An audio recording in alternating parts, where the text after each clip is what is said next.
Hello kasangga, ika-day 62 na ng ating kasangga vlog challenge. Nakakaantok dahil kauwi lang natin ngayon galing sa panggabi.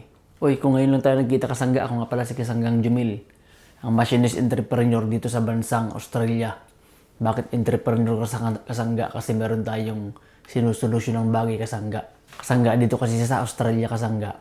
Meron tayong kalaban dito. Ang ating kalaban dito kasangga, yung ating sitwasyon na hindi madali. Most of the time kasangga, puspusan tayo dito magtrabaho para tayo ay mabuhay at magkaroon ng magandang buhay kasangga.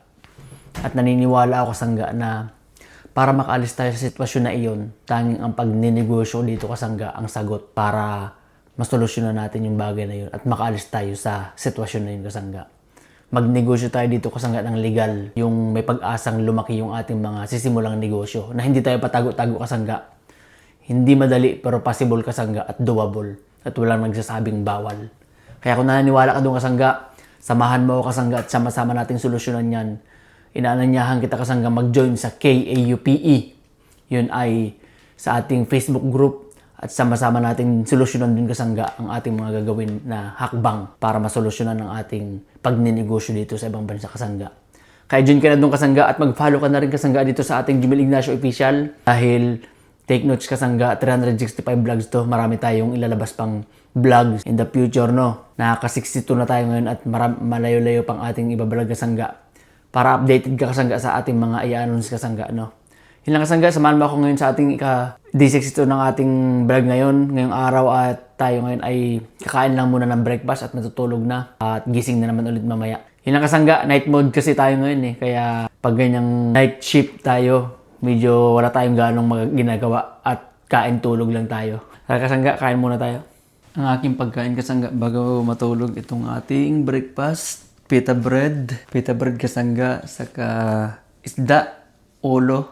Pahaba siyang isda eh. Saka syempre, hindi yung kumpleto kung wala tayong sawsawang suka na may sili. Ayos, sarap. Yung mga kasangga, kakagising lang natin mga kasangga. At medyo hindi gaanong malamig ngayon, buti na lang.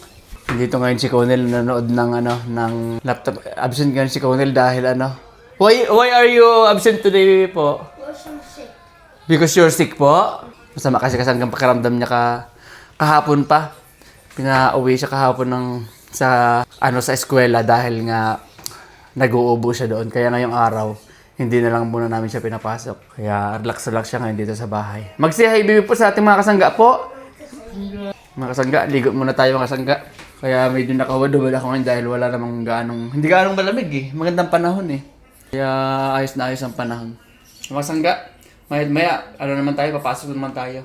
Mabas muna tayo mga kasangga dito sa bahay. Pakita ko nga pala sa inyo mga kasangga yung trailer natin nung nakaraan na napalitan ng gulong. Ito yung trailer kasangga na napalitan ng gulong kasangga oh. Yung pinapalitan ko nakaraan doon ng gulong sa tawag yun? Sa labas nung lumabas ako nung isang kahapon. Ayun. Bago na yung ating trailer. Ito yung ating dalawang gulong niya kasangga. Mabigat-bigat din sa bulsa eh. Ayun oh. Bago na yung kasangga at ready na yan to kahit pang malayuan, pang biyahe. Yung kasangga yung ating pinalagay ko na rin yung ating mga gamit sa pag lawn mowing dahil yan ayun yung aking mower oh. Yung tapos tinatakloban ko kasangga yung ating mga equipment dyan, nandyan lahat sa loob. Ang niyan kasangga, mas maganda. Ang the best talaga dyan, naka-cage talaga yan. Kaya lang, wala pa akong pang-cage kaya ganyan lang muna ang ginawa ko. Para hindi lang maalikabukan yung ating mga gamit na ginagamit sa pag-lawn mowing.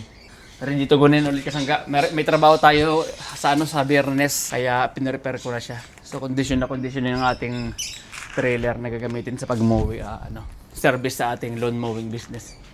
Mga kasangga, tara, ligo na tayo sa loob dahil anong oras na. Ganda ng panahon, no? Ligo muna tayo. Yung mga kasangga, ang paligid natin mga kasangga, ang ganda.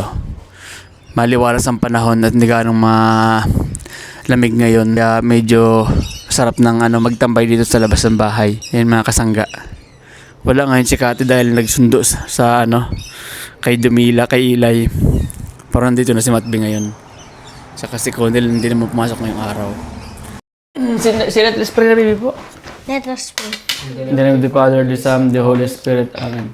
Bless us, O Lord, in this day, gifts which we are about to receive from thy bounty, through Christ our Lord. Amen. In the name of the Father, and of the Son, and of the Holy Spirit. Amen. Why are you laughing, baby po? We're praying, you're laughing. That's not right. Like smiling. You have to pray properly. Kain na!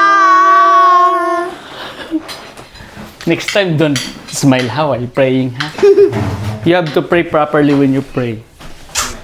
Dali na. Magsiyahin na lang ka sa mga kasangga pala. Hello, mga kasangga.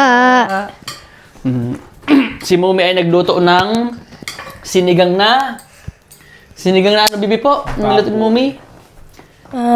Uy! Sinigang na babski.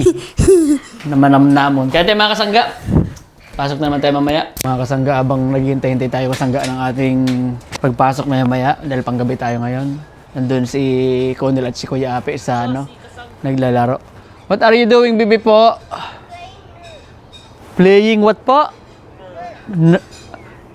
May gun. Pakita mo sa mga kasangga yung ano mo, gun mo dali. Pakita mo sa mga kasangga yung gun mo kung gaano ka powerful yan. Pakita mo dali. Sideways mo, bibi po. Pa-sideways mo.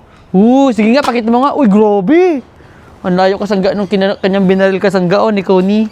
Ayun, mamarli si Connie. Uy, doon, ano to Kuya Ape? Masakit ng Conel. Doon pwede Kuya Ape. Ayan na. Pakita doon sa mga kasangga niya si Kuya Ape. Dahil maglalaro din si Kuya Ape ng baril. Ayun. Grabe. Ay, mga kasangga na doon sila kasangga dahil may pasok tayo ngayong panggabi.